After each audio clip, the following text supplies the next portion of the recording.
Agora vamos passar um tempo, né, via Brasil, né? Via Brasil. Uhum. Da nossa querida Ruth, que ela também tem uma mensagem espiritual muito bonita essa noite para compartilhar com cada uma de nós, tá? O tempo é Uhum. seu, minha amiga.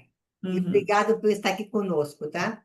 Eu Obrigada. que agradeço, Lígia. Eu gosto muito de estar entre as mulheres da igreja. E embora eu só conheça a ti pessoalmente, eu fico feliz de poder estar junto com vocês nessa noite aqui. Espero que o que eu preparei possa ajudar a todas nós a sermos melhores pessoas, nos desenvolvermos e termos mais confiança em seguir a nossa vida nesses tempos tão esquisitos que estão acontecendo, né? Já te passei o hosting, tá? Ah, Já te tá. passei. Tá. Então, deixa eu ver. Como é que eu pego no teu nome? Já te passei. Agora você já Ah, pode mostrar que tá. Eu já já posso te passei o compartilhar. hosting. Aham. Tá. Então, deixa eu compartilhar aqui. Uhum. Tá. Vocês estão vendo? Tá. Gong, aham. Sim, sim, estamos vendo. Tá. Deixa eu só ver uma coisa aqui. Ah, tá. Tá funcionando direitinho. A Lígia, então, passou para eu estudar e ter como referência para a mensagem dessa noite o discurso do Elder Gary Gong, mas lá em 2014, quando ele não era membro do Coro dos Doze Apóstolos, na época ele era um dos 70. E ele proferiu essa mensagem chamada a tornar-nos perfeitos em Cristo. E é muito rica essa mensagem, tá?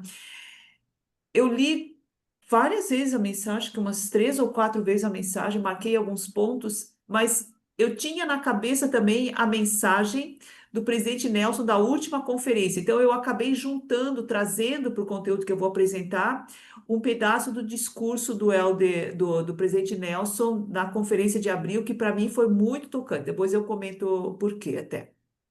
Então vamos lá. O Elder Gong, ele fala que quando nós compreendemos a expiação de Jesus Cristo, aqui a compreensão do amor expiatório que Jesus Cristo gratuitamente nos concedeu, pode nos libertar das expectativas incorretas e irreais a respeito da perfeição. E essas expectativas incorretas e reais são impostas por nós mesmos. Tá? Essas angústias que nós sentimos, por, eu não sou perfeita, eu não sou boa, eu não estou no caminho, eu já devia ter feito mais, isso não vem de Deus, são questões que nós colocamos a nós mesmas. E compreender um pouco da expiação nos ajuda a nos livrarmos desses limites e dessas exigências que não nos fazem bem, que na verdade não nos levam para a perfeição, porque se elas estão atrapalhando as nossas emoções e a nossa mente, nós estamos meio que carregando um peso extra, um peso desnecessário no caminho para a perfeição, tá? E lá em Moroni 10:32 tem a escritura que eu gosto muito e que também foi mencionada pelo presidente Nelson no discurso, tá? Que então diz assim: sim, vinde a Cristo, sede aperfeiçoados nele, e negai-vos a toda iniquidade.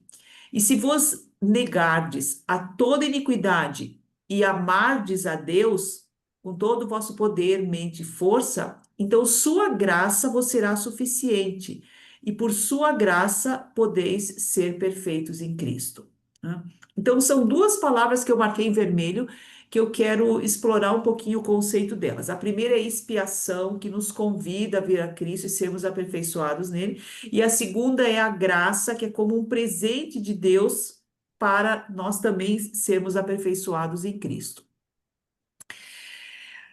Em 2017, o presidente Nelson, ele não era nosso profeta, ele deu um discurso invocando o poder de Jesus Cristo em nossa vida, onde ele fala várias coisas e um pouquinho sobre a expiação. Eu fiz um recorte e eu quero compartilhar com vocês aí tem um aspecto da expiação, da maneira como ele fala expiação. E daí eu vou chamar atenção, eu acho que vocês vão perceber também o que ele quer dizer, porque até agora nós estamos falando de expiação. É bem curtinho, tá? É doutrinariamente incompleto referir-se ao sacrifício expiatório do Senhor usando Atalhos como a expiação, o poder capacitador da expiação, ou aplicar a expiação, ou ser fortalecido pela expiação. Essas expressões apresentam o risco real de desviar a fé, tratando o evento como se ele existisse por si mesmo e tivesse capacidades que não dependem de nosso Pai Celestial e de seu Filho Jesus Cristo. Dentro do grandioso plano do Pai está o Salvador com seus sofrimentos. Foi o Salvador quem rompeu os laços da morte. Foi o Salvador quem pagou o preço de nossos pecados e de nossas transgressões. Ele apaga esses pecados se nos arrependermos. É o Salvador quem nos livra da morte física e espiritual. Não existe um ser sem forma chamado a expiação, ao qual imploramos socorro, cura, perdão ou poder. Jesus Cristo é a fonte. Termos sagrados, tais como expiação e ressurreição, descrevem o que o Salvador fez, de acordo com o plano do Pai, para que vivamos com esperança nesta vida e ganhemos a vida eterna no mundo vindouro. O sacrifício expiatório do Salvador, o ato central de toda a história humana, é mais bem compreendido e apreciado quando nos ligamos a ele de modo expresso e claro. Então, vou voltar para o slide anterior aqui, ó. A expiação, tá? O que que ele quis dizer com essa mensagem que nós ouvimos? Para mim, a expiação é duas coisas, né? Não só se a gente se arrepender, tem a misericórdia e a gente fica espiritualmente limpa de novo. E também a expiação é a ressurreição, né? É para os dois. Então, se a gente se arrepender, não precisa ter justiça, né? Tem misericórdia e o Senhor perdoa. E também serviu para a ressurreição. Todos nós seremos ressuscitados. Sem a expiação, não existiria a ressurreição. Ok, tá. Muito bem. O presidente Nelson, nesse discurso, ele nos incentiva a sempre associarmos a expiação com Jesus Cristo. Então, ele diz, não tem que falar a expiação como um evento isolado, nós devemos nos referir como ao sacrifício de Jesus Cristo. Então, a expiação de Jesus Cristo. Tá? E agora, então, aqui, ó. Na língua inglesa, nas escrituras, nas escrituras não existe a palavra expiation nas escrituras com o significado de salvação. Aqui no Brasil a gente usa e nas línguas latinas a gente usa a palavra expiação. Na língua inglesa se usa a palavra atonement. A palavra atonement, que é o equivalente à expiação no Brasil e nas línguas latinas, significa tomar duas coisas que se distanciaram, que se tornaram incompatíveis, como um Deus perfeito e nós, que somos imperfeitos, e voltar a uni-las novamente, fazendo com que as duas se tornem at one, uma só, ou a reconciliação do homem com Deus. Mas falta mais uma coisa. A palavra atonement não deriva do grego nem do latim, mas tem suas origens no próprio idioma inglês. A estrutura desta palavra significa atonement, que denota o estado de união at one com outra pessoa, então do homem com Deus. E, número 2, o processo pelo qual esse fim é alcançado, que é através de Jesus Cristo. Por isso que não dá para dizer assim, é só a expiação. É a expiação de Jesus Cristo, porque se não tivesse ocorrido o processo pelo qual essa reconciliação de duas pessoas que se distanciaram, o homem se distanciou de Deus por causa do pecado, se não tivesse havido o processo de Jesus Cristo, não seria possível essa reconciliação.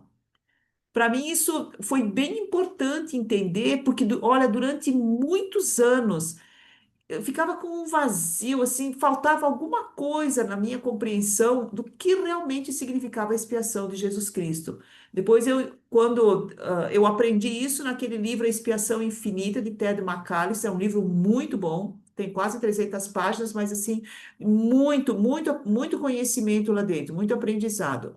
Então, daí eu entendi, nós nos afastamos de Deus em razão do pecado original e da nossa condição carnal, e Jesus Cristo, então, através desse sacrifício expiatório, permite o processo de arrependimento, que nós passemos pelo processo de arrependimento e sejamos purificados, e ele assume, então, a pagar o resgate por nós. Aí nós podemos nos sentar novamente com Deus. Mas não dá para tirar Jesus Cristo da expiação, tá?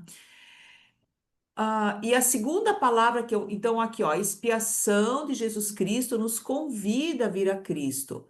Vinde a Cristo e sede aperfeiçoados nele, tal, tal, tal.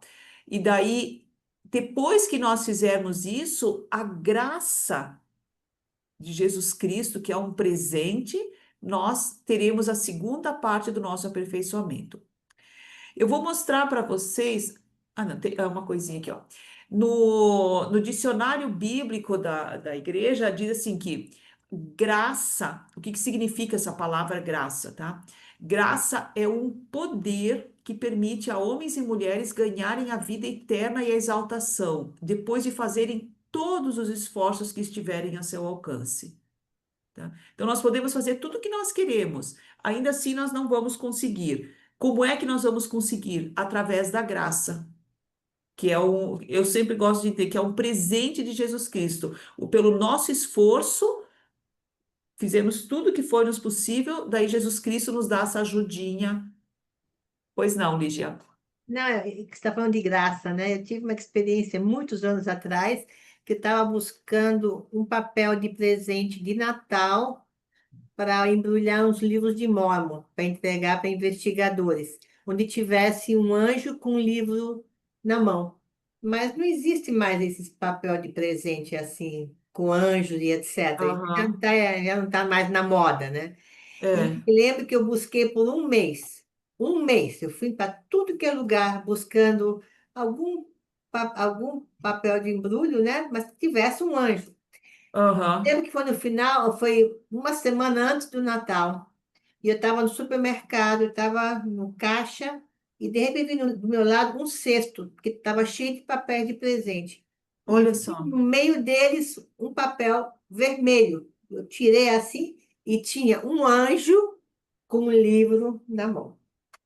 E eu comecei a rir, porque eu falei, como é que pode? Como é que pode? O Senhor me mostrou, Ele me deu essa Aham, alegria, depois de um é, mês de busca. aham, Então, é isso que você falou aí. uhum, é. Quando você Sim. busca, você encontra com a É, graça de Deus. uhum, é. Sim, essas coincidências, depois de todo o nosso esforço, nós podemos dizer que é a graça. E é muito bom, eu acredito que tu ficasse muito feliz, né? Quando, nossa, poxa, que bom, agora eu mandei o Comecei a papel rir. Eu estava perfeito. lá no caixa rindo, peguei o papel Aham, e é, comecei a rir. Você fala assim, mulher, tá louca? Você estava aham, tão feliz, eu não acredito. é, Papel de presente, como coisa, com anjo, mas com anjo com é. livro preto. Com livro, falei, não acredito. Aham, é. E Tava agora podemos, assim, olha a amplidão disso quando nós estivermos com coisas que são muito mais importantes do que nem esse Então, presente isso aqui material. não Nós é um papel estamos, de presente, exatamente. uhum, com a nossa vida ali diante de Deus e Jesus Cristo como nosso mediador, ele vai nos dar a graça e daí ele vai dizer, vem, vem. É significativo. Tá. Ó, eu quero passar um filminho para vocês, ele dura 4 minutinhos. Ele vai falar de algumas palavras, tá? Assim, tentem prestar bastante atenção no início, até parece que fica ali no primeiro minuto, parece que fica um pouco confuso, mas depois ele vai se encaixando, tá? Mas é bem interessante. Esse filminho tem um projeto que se chama a Bible Project. Deve ser feito nos Estados Unidos e tem vários vídeos. Depois eu passo o link para a Lígia, daí a Lígia pode passar para vocês. Mas tem uns vídeos muito interessantes onde eles explicam a respeito. Eles dão uma dimensão melhor de alguns conceitos, de algumas partes da Bíblia, porque eles consideram as palavras utilizadas originalmente, tá? E não só a tradução. Então, a gente consegue entender bem melhor o que ele quis dizer. E essa aqui que eu vou falar é sobre a graça, tá? Então, vejam que interessante. Tentar descrever como Deus é pode ser difícil e assustador. Mas quando as pessoas que escreveram a Bíblia pensaram sobre esse mistério, descreveram com frequência o caráter de Deus dessa forma: compassivo e gracioso, tardio em irar-se e grande em amor leal e fidelidade. Vamos ver a segunda palavra-chave dessa frase: gracioso. A palavra hebraica é hanun, que está relacionada ao substantivo hen. Essa palavra ren é frequentemente traduzida como graça ou favor, e se você estudar como essa palavra é usada na Bíblia, vai encontrar uma história fascinante. Um outro significado de ren é prazeroso ou favorável. Nos Salmos lemos que um poeta habilidoso tem lábios de ren, ou seja, ele pode criar lindos textos que produzem alegria. Ou uma joia muito bonita é um ornamento de ren. Ela atrai atenção e favor. É por isso que ren é a palavra mais usada para descrever um presente dado com alegria ou favor. Nesses casos, ren pode ser traduzido como graça. Como na história de Esther, que vai ao rei da Pérsia pedir que ela e seu povo sejam poupados da morte. Ela chama isso de um pedido por ren. Como o rei se alegra com Esther, ele a favorece e atende seu desejo. Então, dar um presente de favor é ren, porque ele é motivado pelo prazer. O tipo mais extremo de ren é mostrar graça a alguém que deveria receber o que merece e não um presente generoso. Como Jacó, que traiu seu irmão Esaú, fugiu e 20 anos depois quer voltar e acertar as coisas. Então ele busca Esaú e pergunta: posso encontrar ren em seus olhos? Jacó não pede o que é justo, mas para ser favorecido. E para surpresa de todos, isso que Jacó recebe. Esaú escolhe agradar seu irmão Jacó e mostrar a graça que ele não merece. Agora, ren exige um espírito generoso que as pessoas às vezes têm. Mas na Bíblia, aquele que mostra mais ren do que qualquer um é Deus. Como quando Deus resgatou os israelitas da escravidão no Egito e eles logo o traem e tratam um ídolo de ouro como se fosse seu Deus. Mas então Moisés entra em cena e pede a Deus para dar um presente que eles não merecem. Então Deus diz sim e concede, mostrando o maior ato de ren, o perdão e a promessa de estar com essas pessoas. Esse caráter de Deus é tão confiável que mais de 40 vezes no livro dos Salmos, pessoas clamam pelo ren de Deus, quando estão doentes, em perigo ou no exílio. Os profetas bíblicos, como Isaías, olharam para o ren de Deus no passado e declararam corajosamente que um dia Deus vai mostrar ren, livrando seu povo e toda a criação da morte e da ruína. Olhando para os autores do Novo Testamento, eles descrevem o ren de Deus com a palavra grega charis, que significa presente gracioso. Como quando somos apresentados a Jesus no Evangelho de João e lemos que Jesus é o charis glorioso de Deus em forma humana, enviado a um mundo de pessoas presas em trevas e morte. Porque, de acordo com o apóstolo Paulo, somos como mortos-vivos. Deus entregou à humanidade as consequências destrutivas de nossas decisões egoístas. Mas Paulo diz: Deus é rico em misericórdia, e por seu cáris, ele nos resgatou. Ele está falando de como a vida, a morte e a ressurreição de Jesus nos são oferecidas como presente generoso de uma vida que é mais poderosa que a morte. E como todo presente, só o que temos que fazer é receber. Então agora você pode ver por que os autores bíblicos falam tanto sobre essa descrição do caráter de Deus. Quando estamos dispostos a assumir nossas falhas e pedir a Deus por ren, ele sempre tem uma resposta generosa. Deus se dá como presente, doando sua vida e seu amor. E é isso que significa dizer que Deus é gracioso. Uhum. que acharam? Interessante. É. Gostei. Bem Hum. interessante. Então, no final das contas, quando nós estivermos lá diante de Deus no Tentar julgamento, descrever. ele vai usar a graciosidade dele, essa capacidade de querer nos dar algo mais que até nós não merecemos, pelo amor dele, pela generosidade dele, tá? Então, dentro do sacrifício expiatório de Jesus Cristo, tem, além do perdão dos pecados, tem esse presente da graça, tá? Seguindo aqui, o processo de virmos a Cristo e sermos aperfeiçoados nele coloca a perfeição dentro da jornada eterna de nosso espírito e corpo, né? Em suma, a jornada eterna de nossa alma. Antes eu comentei expectativas irreais de perfeição, né? Cada vez que nós nos aproximamos mais de Cristo, nós entendemos que não precisamos ficar angustiados com a imperfeição, mas sim que a perfeição é um processo nessa jornada da nossa alma. E a perfeição que Jesus Cristo espera, que o Pai Celestial espera, é um refinamento da nossa vida por meio de serviço cristão e da obediência aos mandamentos e respeitar os convênios. Então, quanto mais nós conseguimos servir os outros, sermos mais obedientes e aos mandamentos e aos convênios, mais perfeito nós estamos sendo. É isso que Deus espera, não quer aquele nível irreal que só fica, que a gente perde o sono, que a gente fica angustiado, que a gente se sente inferior, que a gente fica se comparando com os outros. Não é isso, ele quer que nos refinemos através da capacidade de servir os outros e sermos mais obedientes. E ele nos aconselha sobre isso, né? Não corra mais do que você pode, não faça mais do que você pode, porque não vai mais além, porque não tem como, né? Querer Isso fazer mesmo. mais do que a gente pode. É. Uhum. Olhem essa imagem. O que vocês acham que essa imagem se relaciona com o que nós estamos falando de perfeição aqui? Entendi. A imagem, Como Hã? vocês interpretam essa imagem com a questão do aperfeiçoamento? estão plantando, né? É como eles estão plantando, é como fala a É gente. como plantar pensamentos, É, Ruth? Plantar bons pensamentos? Não sei. Plantar boas, não sei. Acho que se a gente, Plantar bons ensinamentos, a semente da fé, o crescimento. Uhum. é que a gente ensina, né, que nem mostra, acho que os pais estão ensinando, um planta a semente e daí um vai passando pro outro, né, vai ensinando coisas boas.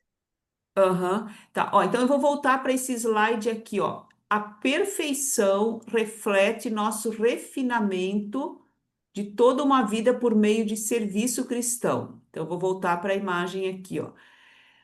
Claro que essa imagem dá para interpretar muita coisa, mas o que eu entendi aqui? Cada um cuidando em nutrir o outro, em servir o outro. Ali é uma família, né? Mas essas pessoas, para esse contexto que eu quero passar, essas pessoas elas estão se aperfeiçoando, porque elas estão servindo, estão fazendo bem, estão ajudando cada um a ser mais feliz, a se desenvolver, a dar os seus melhores frutos, os seus melhores resultados. Uma ajudando a outra, né, Ruth? Sim, que é o serviço, né? A principal característica de um seguidor de Cristo é servir, fazer com que a vida do Isso outro. também demonstra que tudo começa no lar, né? Tudo começa no lar. Boa, Lígia, é isso mesmo. Uhum. Cuidar dos nossos que estão bem próximos de Nosso nós. próximo, mais próximo. É. E falar de próximo, mais próximo, nas últimas conferências, né, o profeta está falando tanto de manter os convênios, de vir a Cristo, de se É. arrepender, e o fim está tão próximo, de se preparar para o milênio, para ser, sabe, ser a millennial person, think celestial. E do jeito que as coisas estão indo, o que a gente está vendo no mundo, a Terceira Guerra Mundial praticamente explodindo a qualquer momento, então a gente sabe que o fim está próximo. Uhum. E eles não param de falar de não só fazer convênios, mas manter os convênios, É. porque e o profeta fala, não temos muito tempo, não temos muito tempo Uhum. para se arrepender. E vamos Aham. aproveitar agora que ainda dá tempo de se arrepender e É. principalmente estar preparados para a segunda vinda, que, sei lá, do jeito que o mundo está indo, Verdade. es- É, e ele tem sempre umas fala, coisas né? bem É, preocupantes, né? e Assim, é isso mesmo, centralizar o Evangelho em Jesus Cristo, guardar os convênios, quer dizer, centralizar o lar, né? Fazer com que o nosso lar ele esteja centralizado no Evangelho de Jesus Cristo. Eu troquei as palavras aí. E daí, quando nós centralizamos as nossas vidas no Evangelho, nós temos Jesus Cristo na nossa mente, e nós vamos dar o nosso melhor. Daí vai ser que nem essa imagem aí, vai vir flores bonitas, frutos, uma expressão feliz, um sentindo paz, porque todos eles aí estão bem contentes de estar ajudando o outro, né, a crescer. Isso é uma forma de aperfeiçoamento. A expiação de Jesus Cristo, tá? Ela foi preparada desde a fundação do mundo, conforme nós aprendemos no livro de Mórmon. E a expiação do nosso Salvador permite que nos arrependamos. Não, permite que aprendamos, que nos arrependamos e que cresçamos, tá? Então, graças à expiação de Jesus Cristo, nós temos acesso a esse conhecimento da doutrina do arrependimento, e quando nós nos arrependemos, nós crescemos, tá? Então, aqui, ó, arrependimento significa que a pessoa se afasta do mal e volta o seu coração e sua vontade para Deus. Quando nós nos arrependemos, nós progredimos. Quando nós nos arrependemos, nós estamos mais aperfeiçoados do que antes do arrependimento. Então, o arrependimento é um processo de aperfeiçoamento. O foco não deve estar no erro cometido, e sim no processo obtido ao superá-lo, que foi o aperfeiçoamento. Então, por que que não vale a pena nós ficarmos remoendo aquele passado negro, manchado? Porque aquilo já aconteceu, mas depois disso teve uma outra etapa que foi o aperfeiçoamento. Então, até nós lembramos assim das coisas bobas que nós fizemos, mas para Deus não tem mais importância isso. Por quê? Porque nós nos aperfeiçoamos quando nós nos arrependemos. E no livro de Mormon fala, né? And they had no disposition to do evil. Isso, Quando você se volta para Deus, você perde o desejo de fazer o mal. de fazer o mal. E É, e o mal pode ser um copo de café que faz mal para o corpo da gente, pode ser, né, que as coisas do mundo, né, sair com os amigos para tomar uma cervejinha. A gente não tem mais esse desejo, a gente perdeu essa vontade, não, it doesn't mean anything. As coisas do mundo não têm mais valor. Então a aham, gente perde a disposition to do evil, porque isso não quer dizer nada para mim. Isso it's not part of me anymore. It's not from aham, God. é, E eu adoro essa escritura, quando as pessoas se arrependem e se voltam a Deus. You lost the disposition to do evil, a é, vontade de Você fazer o perde a mal. disposição de é. fazer o mal. Uhum. Fazer o Sim, porque mal. nós nos aperfeiçoamos e nós somos mais próximos de Cristo. É, E, tá. e muita gente pensa que fazer o mal é cometer crime, é fazer isso, fazer aquilo. Não, fazer o mal pode ser qualquer coisa, tomar um café, ou parar de pagar Uhum, dízimo, ou parar de ir para a igreja. Tudo aham, isso é para Deus, né? Para o Senhor é se afastar dele. aham, Mas também eu vejo também que quando nós estamos alinhados com Cristo, essa questão também de entender melhor o próximo, mesmo que ele te ofenda, que ele fale coisas que não são verdade, a gente recebe aquilo ali com o coração na paz. Tem uhum, vontade de bater de frente, né? E nem de revidar. Mas sabe por quê, Luna? Porque a gente acaba não, aquilo não nos atinge mais. Nós estamos nós estamos pensando de uma maneira diferente agora. Então, nós sentimos o Espírito do Senhor e aquilo não nos atinge. Por isso que a gente não quer uhum, entrar em é, conflito, entendeu? Porque realmente. é. Essa imagem aqui, essa foto é de uma escultura, uma escultura bem grande, tá? E eu uso bastante. Eu e meu marido servimos lá no CTM, então todos os domingos nós damos aulas para os missionários. E geralmente, assim, eu uso essa imagem aqui para dizer que se nós não nos arrependemos, Uau. É esse o tipo de vida que nós vamos levar, carregando uma cabeça extremamente pesada, só que a gente não consegue Nossa. carregar só, a gente precisa ficar puxando esse carrinho de mão, tá? E ó, como é que uma pessoa vai andar rápido desse jeito, se tem todo esse peso para carregar? Então não tem jeito para nós nos libertarmos, para nós ficarmos mais soltos, mais leves, para nós conseguirmos voar. A gente não pode estar nessa condição aí, tem que se arrepender do que nós fazemos de errado e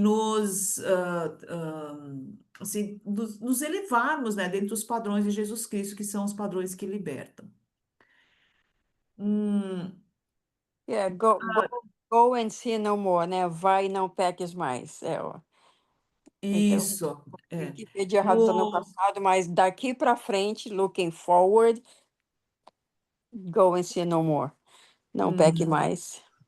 À medida que nós temos a compreensão, é nosso dever não pecar mais, né? Lá na mensagem do Elder Gon, que essa foi a base que a Lídia passou, tem a expressão, explica o que que é perfeccionismo, olha só.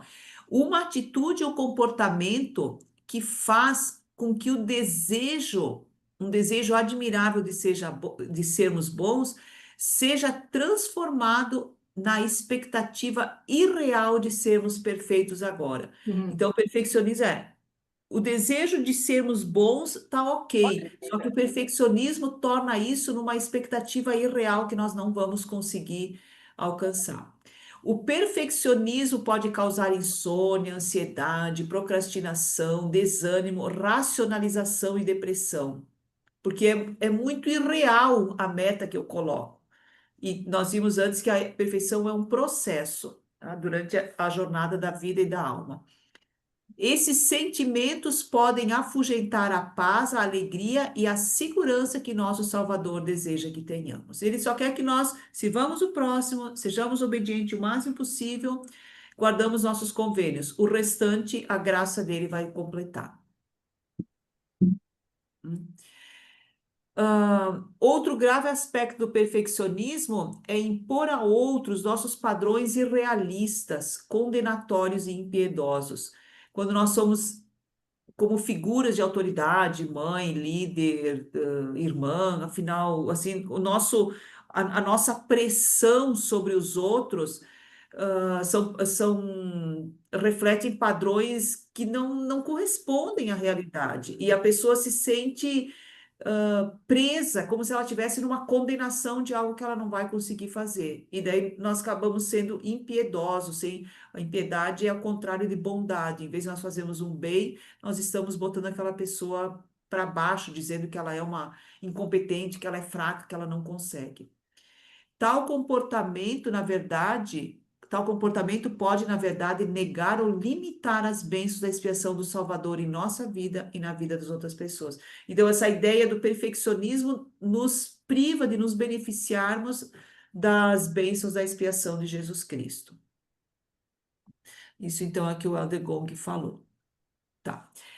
Agora sim, eu quero ir para o discurso que o presidente Nelson proferiu na última conferência, Confiança na Presença de Deus. Eu fiz um recortezinho aqui de uma parte do discurso dele, também é bem curtinho, 1 minutinho. Olha só. Agora vamos falar de virtude. O Senhor nos diz para adornarmos nossos pensamentos incessantemente com virtude. Imaginem o estímulo que vocês receberão em qualquer pensamento positivo quando o enriquecerem com virtude. A virtude torna tudo melhor e mais feliz. Por outro lado, imaginem o que acontece quando vocês acrescentam virtude a um pensamento impuro, cruel ou deprimente. A virtude afastará esses pensamentos. A virtude libertará vocês de pensamentos que causam ansiedade e problemas. À medida que diligentemente nos esforçarmos para que nossa vida seja repleta de caridade e virtude, nossa confiança em nos aproximarmos de Deus aumentará. Tá. Eu já ouvi acho que umas 10 vezes esse discurso e cada vez que eu torno a ouvir, parece que é novidade, mas eu gostei muito, muito desse discurso, tá? E ele fala de virtude, tá? Agora, deixa eu mostrar para vocês. Eu acho que vocês já sabem já ouviram falar de 4 virtudes cardeais e 3 virtudes teologais. Vocês lembram de já ter ouvido essa expressão? Não, nunca ouvi. Não. Também Tá, nunca ouvi. mas ó, as 4 virtudes cardeais temperança, fortaleza, prudência e sabedoria. Já ouviram isso? Já. Já. Isso. Então, as 4 virtudes cardeais, aquelas que orientam a vida, são essas 4 aí. E as 3 virtudes teologais são fé, caridade e esperança. Então, vocês também já ouviram aqui, Interessante. Já. tá? Então, eu vou falar um pouquinho das virtudes cardeais, que são assim, as que nós devemos nos preocupar muito aqui na Terra, que dizem respeito aos nossos comportamentos, tá? Eu vou passar esse videozinho de 3 minutos de um professor. É amor à sabedoria. E, portanto, é conjunto de respostas que homens muito sábios deram às questões humanas fundamentais. A medicina cuida do corpo e estuda o funcionamento orgânico dos nossos órgãos. A filosofia era considerada uma espécie de mãe da medicina porque cuidava da mãe do corpo, que é a alma. Que a nossa alma tem 3 partes. Uma parte baixa, uma parte intermediária e uma parte alta. A parte baixa é a parte da sensibilidade, que é simbolizada pelo baixo ventre. O baixo ventre, ou abdômen, está entre o estômago e a genitália. O estômago são os nossos desejos de vida individual de comer. Eu tenho fome e sede para me alimentar e para continuar vivo. A genitália é o meu desejo de vida coletiva. Então, são desejos instintivos e muito ligados ao meu corpo, a sensibilidade que eu tenho. E a essa faculdade básica há uma virtude, que é a virtude da temperança, porque essas faculdades, elas me dão prazer. Então, o prazer tem o risco de nos aprisionar. O prazer deve ser, portanto, temperado, daí a virtude da temperança.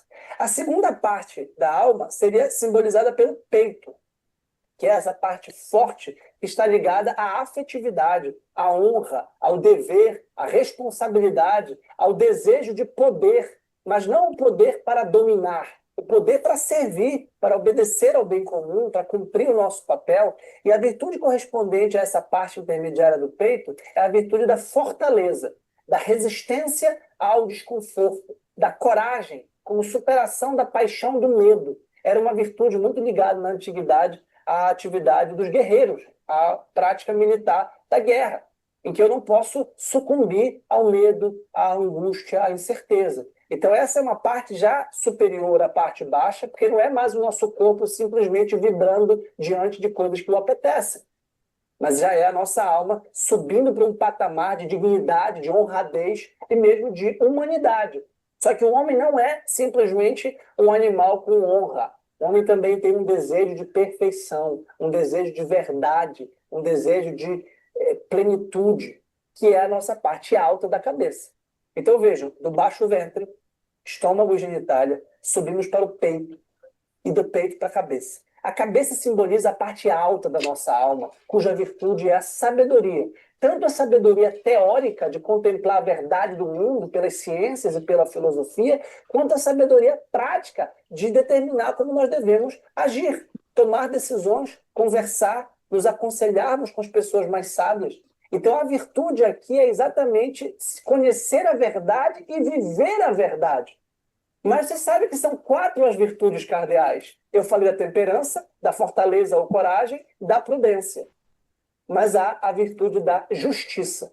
A definição clássica de justiça é dar a cada um o que lhe é devido, o que eu devo aos outros e que eu espero que os outros devam a mim.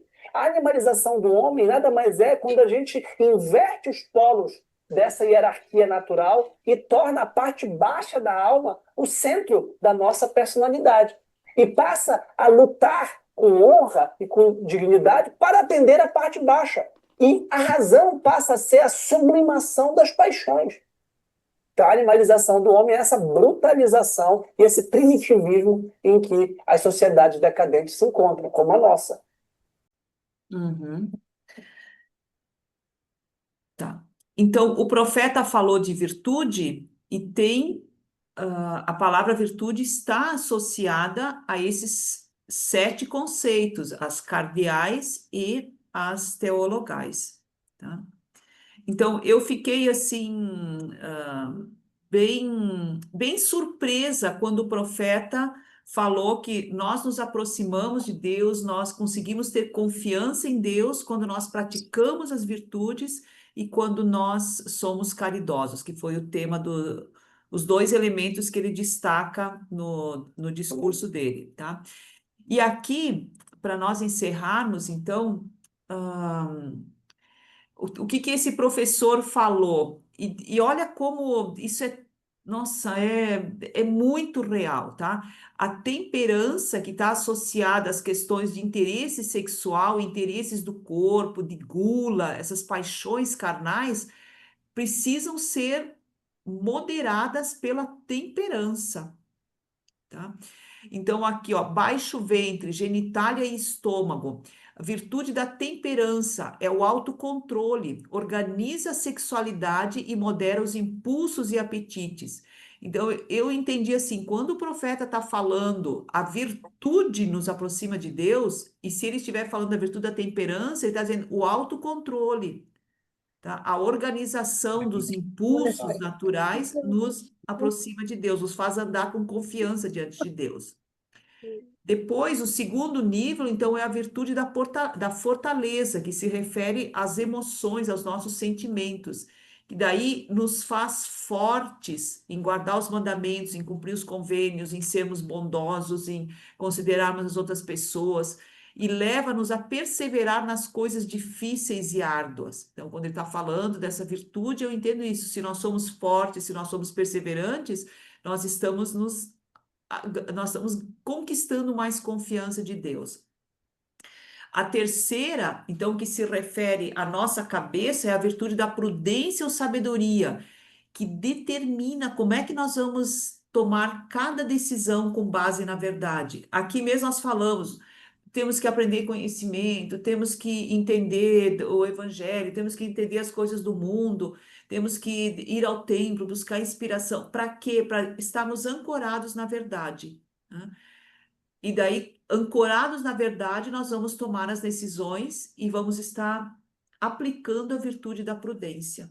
Eu entendo que é outra forma que o presidente Nelson quis dizer que nós, fazendo isso, estamos nos sentindo mais tranquilos em comparecermos perante Deus. E a quarta virtude, então, que também é dentro da cabeça, mas que se refere àquela mente espiritual, é a virtude da justiça, né? Onde cada pessoa vai ter o que é devido, tá? Onde cada um vai receber aquilo que lhe cabe. E em muitos momentos nós também precisamos agir com justiça, na nossa família, no nosso trabalho, na igreja, na comunidade, tá? Com base no entendimento das virtudes anteriores, nós conseguimos ter um conceito de justiça mais apurado. E daí, dessa forma, então, do que eu entendi do discurso do presidente Nelson, esse conjunto todo, e mais as teologais, que é fé, caridade e esperança, se nós aplicarmos isso, nós vivemos isso, nós vamos estar mais confiantes na presença de Deus. Bem, então, eu quis juntar esses dois porque eu digo, se eu consigo viver essas virtudes, eu com certeza estou me aperfeiçoando, porque Jesus Cristo foi um exemplo dessas 4 aqui, tá? E dessa forma, então, Lígia, eu devolvo aqui a palavra. Obrigada, espero que vocês tenham se beneficiado, entendido um pouquinho, e todas nós ficarmos mais motivadas para continuarmos nessa jornada do aperfeiçoamento. Muito obrigada, Devolver muito aqui. obrigada, Ruth. Muito obrigada, maravilhosa aula. Muito Bem, que obrigada, bom. muito bem explicada e nos fez sentir-nos melhor, porque é aquilo que É. você falou, as pessoas muitas vezes se sentem deprimidas e desanimadas porque creem que nunca vão ser perfeitas, né? E aquilo realmente é uma maneira do mal nos colocar para baixo. Sim. Enquanto aquilo que você explicou agora nos faz entender a doutrina mais profunda, que realmente não é dessa maneira. Não é dessa maneira. O Senhor é misericordioso e Ele é justo. E Ele Uhum. sabe nossos corações. E Ele É. sabe o quanto cada um de nós tentou ser melhor. É É. tentar. Uhum. Não é ser perfeito, mas é tentar fazer É. o melhor daquilo. E quando nós fazemos o melhor, ele sabe, ele realmente nos abençoa. Nos abençoa com Uhum. muita paz, com muito amor, principalmente a paz. E também saúde, né? Ele nos abençoa, essas são as coisas mais importantes, saúde, para podermos Continua. trabalhar e servi-lo em sua Uhum. obra. É. E trabalhar no meio da nossa família também, né? Porque muitas vezes os desafios estão aí, né? Em todo lugar para nós, todos os dias, com nossa vida, com nosso trabalho, com tudo nós passamos desafios. E aquilo muitas vezes nos coloca, nos desanima, mas o Senhor fala: não, não desanimem, sigam em Uhum. frente, firme e constante. Como a gente Uhum. fala com a diva, next, como é que é a diva? Next, Next, vamos próximo. lá, próximo, Próximo. né, Uhum. Diva? Né, Liz? Próximo, Próximo. Próximo. Próximo. Next. next, next. Muito obrigada, Ruth, muito obrigada por sua aula, que foi preparada com muito amor. Foi. Ha explicado muy bien. Muito bem explicada. Nós vamos colocar no YouTube, né?